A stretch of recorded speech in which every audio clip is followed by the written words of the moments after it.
Welcome back to WSAV News 3 today at 11. It is the day following the South Carolina primary, and after a crowded field of candidates, the race for November is starting to take shape. Dr. Geoff Bowden, Associate Professor and Coordinator of Political Science at Savannah State University, breaks down the results, some of the surprises, and what we can expect leading into November. Thank you for coming back. We didn't grill you too hard the last time, did we? No, it was fine. It was such a pleasure. You provide us with so much insight and so much information. So I guess I'll start with voter turnout for early voting in South Carolina. Much like Georgia, we saw record-breaking numbers of people going to the polls. Yes. So South Carolina, traditionally very involved in politics. They're a state that takes pride in voting. They're a state that takes pride in their independence in a lot of ways. It's not a surprise the way some of the elections sort of turned out. But the reality is that it is a state that sort of plays a very important role overall in thinking about presidential cycles, but also thinking about the way we're gonna structure a Republican Party and a Democratic Party that's in the minority, but a Republican Party that's a little different, say, than the National Republican Party. And so we have to pay attention to what's going on there with turnout. And I think, like Georgia, a lot of people are concerned about the way things are going. We got a new report out this morning about inflation. The inflation numbers are high. And so what we're seeing is people in more rural areas turning out, but also people in the more urban centers also turning out at a fairly high rate. So it's going to be interesting watching these turnouts as they, the runoffs, as they play off the different candidates that have sort of made it past this first stage. So you mentioned no surprises, really not even in the governor's race where we saw Nancy Mace was one of the candidates. That was a full field, but she didn't do as well as a lot of people expected her to do. Yeah, to be honest with you, I was not terribly surprised, and here's one of the things I think that's interesting about that. She is a big name, a big personality. There's a lot of drama there that sort of surrounds her. And she is, I guess the way that I would put it is, when you have that level of drama, voters are willing to sort of tolerate that to a certain extent, but they need to get something in return. And I think that was one of the things that was sort of problematic with her campaign, is voters weren't seeing what the return was actually going to be. We're seeing another thing sort of play out a little more in South Carolina, which is that the president endorses a particular candidate, and that really does help in the primary. It really does help. And so, so I guess with Congresswoman Mace, what you're seeing there is a unique personality. There aren't many people like her around, so in running, and to elevate your campaign, to elevate your career in politics, a lot of people want stability, and I think in South Carolina, the voters there tend to be a little more on the sober side of thinking about these sorts of things, and so there might have been a clash there. So I wasn't terribly surprised about that. I might have been surprised with how low her numbers eventually turned out. But the reality is, her not winning was not that big of a surprise for me. Now we head to a runoff later this month between Alan Wilson and Pamela Yvette for the governor's race. What are your projections, or do you have any? I don't really have any projections. I do think that the president's endorsement really matters. We're going to have to see how powerful this new system that we have. And South Carolina has a new system. She's the first lieutenant governor who was running as a part of a party ticket, as opposed to being elected independently. In Georgia, we still elect our lieutenant governors independently. She was a part of the McMaster's ticket.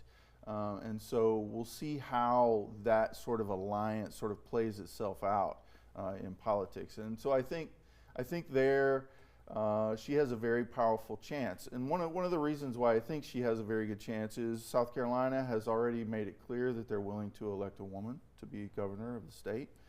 They've had a woman of color be governor of the state. A very high profile. She actually was propelled to presidential heights. And so South Carolina is at least willing to cross what traditionally is a barrier in some other states. And so there, I don't see that being that big of a problem with her. It's hard to tell. I don't really want to get into the projection game, but it's really hard to tell how that's going to play out, but it's going to be very interesting to watch. Yeah, very interesting. So when we compare South Carolina to Georgia on the Democratic side, we saw what happened with Keisha Lance Bottoms in her race for the Democratic nomination. For South Carolina, Jermaine Johnson won his party's nomination handily as well. Yes. We're looking at, the turnout there, very, very interesting to look at. According to my calculations, it looks like we had about 100,000 more people vote in the Republican primary than in the Democratic primary. So Johnson's going to have a little bit of work there ahead of him, but clearly getting over that 50% line and exceeding it significantly means that he has name recognition. And we know that the Democratic Party in South Carolina is extremely powerful within its party. It struggles at the state level for obvious reasons, because South Carolina has a pretty powerful Republican base. But the reality is that the Democratic Party in South Carolina has an enormous amount of power within the party. That has to do with Clyburn, it has to do with a number of different issues sort of that play out, but I mean, Barack Obama's campaign was revived there.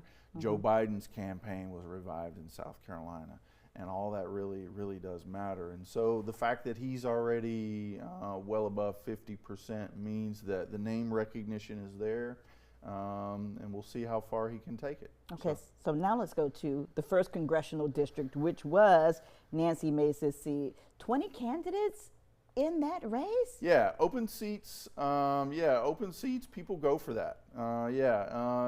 To see what you can do, see what you can pull off. It's an interesting situation where you have these open primaries and people can vote in them no matter what happens.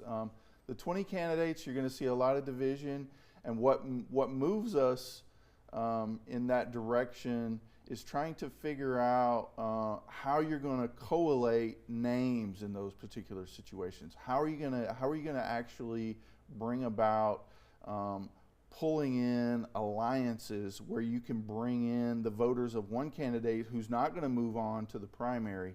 How can you get those voters to join with you and those candidates to join with you so that you can bring about somebody who can actually pull off a runoff to get the 50% that you need? And so those House elections, really all over the state, are going to be very interesting. Okay, so speaking of runoff, 4 candidates advancing to a runoff in that race. I don't know the particular candidates there. Tell me the names. Do you know? Republicans Jenny Honeycutt and Mark Smith, and Democrats Mac DeFord and Nancy LaCour. Yeah. So what's interesting about those particular candidates, it seems to me, is whether or not you're going to get the power behind the party pulling them along in the state. So if you can get the big names, obviously the big names in South Carolina are Graham, who's got a fundraising machine. Is Graham going to be able to pull one of those candidates? Graham, what's interesting about Graham is Graham has this sort of independent streak. And so what's that going to look like in advancing those 2 candidates? On the Democratic side, there's a much bigger need to sort of unify in order to win.